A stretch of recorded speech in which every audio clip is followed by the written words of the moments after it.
I want to tell you about the Saturday I received a text message that ended my engagement. Not a phone call. Not a conversation. Not a meeting somewhere neutral where two adults look at each other and say the things that need to be said. A text message. At 9:47 in the morning. While I was making coffee. The message said, "Ashley, I've been doing a lot of thinking and I don't think I can go through with the wedding. I'm sorry. I know this isn't the way to do this, but I didn't know how else to say it. Please don't call me right now, I need some space. Derek." I read it 3 times. I put my phone face down on the counter. I picked it up and read it again. I put it down again. I stood in my kitchen for probably 6 minutes, not moving. We had been engaged for 14 months. The wedding was 11 weeks away. The venue was booked. The dress was paid for. The invitations had been sent. 214 people had written yes. I called him. He did not answer. I called him again. He did not answer. I texted him and said, "Derek, please call me." He texted back and said, "I need a few days, please respect that. I need a few days." 11 weeks before our wedding. After 14 months of engagement. After 3 years of being together. I need a few days.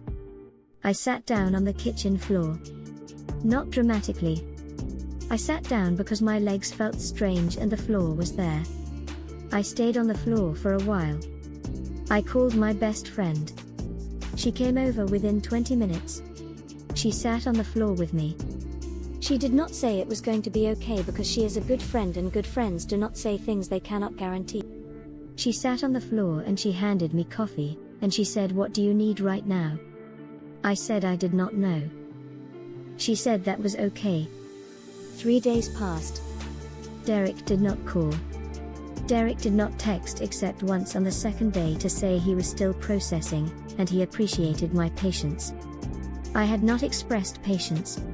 I had expressed nothing because he had asked me not to contact him, and I had respected that in the way you respect things when you are still hoping there is an explanation that makes sense. On the 4th day his mother called me. Her name is Carol. I had known Carol for 3 years. I had had Sunday dinners at Carol's house. I had helped Carol move to her new apartment 18 months ago. I had sent Carol a birthday card every year including a handwritten note because Derek had told me early on that his mother valued that kind of thing. Carol called me on the 4th day. I answered because I thought she might have information. She did have information. It was not the information I was hoping for. She said, "Ashley, I'm calling because Derek asked me to." I said okay. She said he wanted me to arrange a time to come by and collect the ring. I said I'm sorry. She said the engagement ring. She said Derek felt it would be easier if I came rather than him. She said he thought it would be less emotional that way. I want to pause here. I want to pause here because I need you to understand what I was hearing. My fiancé had ended our 14-month engagement 11 weeks before our wedding via text message and then sent his mother to collect the ring because he thought it would be less emotional. Less emotional for whom? I would like to know less emotional for whom. I told Carol I needed a moment. She said of course. I put the phone down on the counter. I stood in my kitchen again. I thought about the Sunday dinners.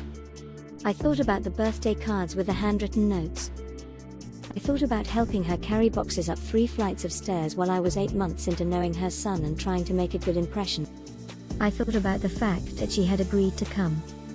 She had agreed to come collect the ring from the woman her son had just ended a 14-month engagement with via text message, and she had called to schedule it like an appointment. I picked up the phone. I told Carol I would not be scheduling a time for her to come collect the ring. She said she understood it was difficult. I told her it was not about difficult. I told her the ring was between me and Derek was welcome to call me and have a conversation like an adult and collect the ring himself. She said Derek was not in a good place right now. I asked her how she thought I was doing. She was quiet. I told her I was not going to make this easier for him. She said I was being vindictive. I told her returning a ring was a conversation between two people, and I was not available to have it with his mother as a proxy. She said she was just trying to help.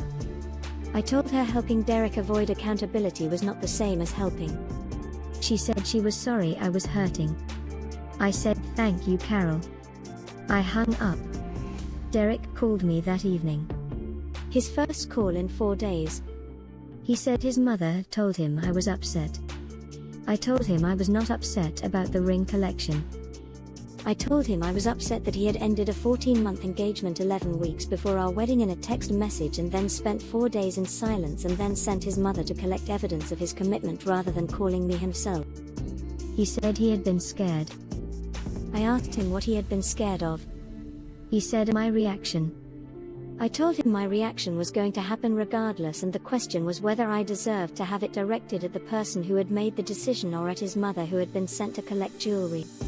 He was quiet for a long time. He said I deserved better than the text. I told him yes, I did. He said he was sorry. I told him sorry was a starting point, not an ending point, and I needed him to come here himself and have a conversation and collect the ring himself and look me in the eye while he did it. He said okay. He came the next day. I will not tell you everything that was said in that conversation, because some of it is still mine, and I am not ready to share it. What I will tell you is that he came. He sat across from me at the kitchen table where I had been making coffee 4 days earlier when my phone buzzed. He told me why. The reasons were not about me. The reasons were about him, and his fear and aversion of the future he had been afraid to look at directly, and had looked away from instead until looking away was no longer possible. I do not think he is a bad person. I think he was a scared person who made a cowardly choice and then made a second cowardly choice and then made a third cowardly choice and eventually ran out of choices that didn't require him to sit across from me. I gave him the ring. He took it. He said he was sorry one more time. I said I know. He left. I called 214 people over the next 2 weeks. Not personally. My mother helped. My best friend helped. We divided the list. We made the calls. Some people were kind. Some people said things they thought were comforting that were not comforting. One person said, "Well, at least you found out before the wedding," and I had to excuse myself from that call before I said something I would regret. The dress is still in my closet. I have not decided what to do with it yet. My best friend says sell it. My mother says donate it. I am not ready to do either. It is hanging in my closet and I am not ready to do either, and I have decided that is allowed. Here is the question I have been sitting with. Not was I wrong to refuse Carol? I do not think I was wrong to refuse Carol. What I have been sitting with is whether I was wrong to make Derek come in person. My best friend says absolutely not. My mother says you gave him the chance to do the right thing. Carol has not called since. Was I wrong to refuse to let his mother collect the ring? Or did ending a 14-month engagement via text message answer that question before Carol ever picked up the phone? Down pointing finger emoji. Drop your verdict in the comments, NTA or AITA. Bell emoji. Subscribe to The Verdict for new stories every week. Because every story deserves a verdict.